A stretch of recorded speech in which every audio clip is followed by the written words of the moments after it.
Hitler's rise to power. After World War I, Germany was in turmoil as they had lost the war, suffering huge losses in terms of soldiers and the economy. Hitler, a previous corporal in World War I, was determined to take revenge for Germany's losses. His aim was to become a dictator of Germany and have an Iron Reich. Hitler used 10 tactics in order to turn Germany into a dictatorship. The Wall Street crash happened on 28th of October 1929.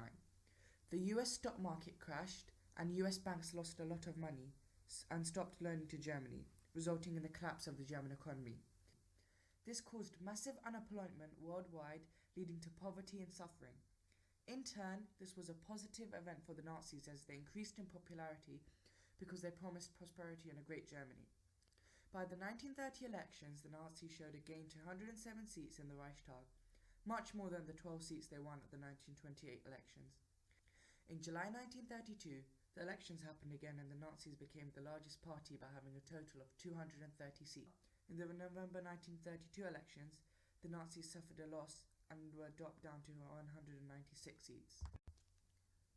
Von Papen and von Schleicher had a power struggle as they both wanted control. However, they both failed in solving any problems, so Hindenburg was forced to consult Hitler and offer him the choice of becoming the Chancellor. Hitler agreed, and therefore on January 30, 1933, Hitler was appointed Chancellor. A month later, on February 27, 1933, the Reichstag fire happened and the Nazis used this as an excuse to blame the communists and arrest them.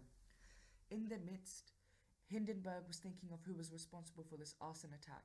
Was it van der Lubbe, a communist plot, or even the Nazis themselves?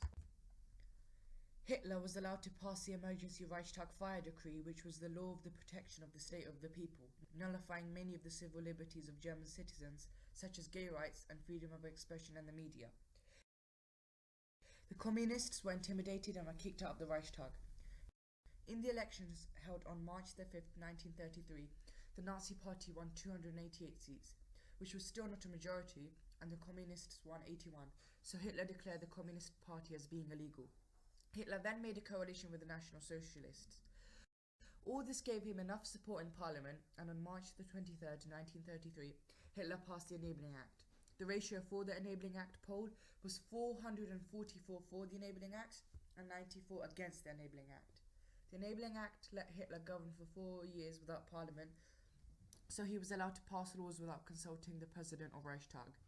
The German MPs effectively voted to destroy the Weimar government, and Hitler made all other parties illegal. On June 20, 1933, Hitler signs the Concordat, an agreement with the Pope, who sees him as someone who can destroy communism. This agreement allows Hitler to take over political power in Germany as long as he leaves the Catholic Church alone. The penultimate step of Hitler establishing power was a very inhumane and gruesome step. It was called the Night of Long Knives. The rivals of the Nazi Party were taken out.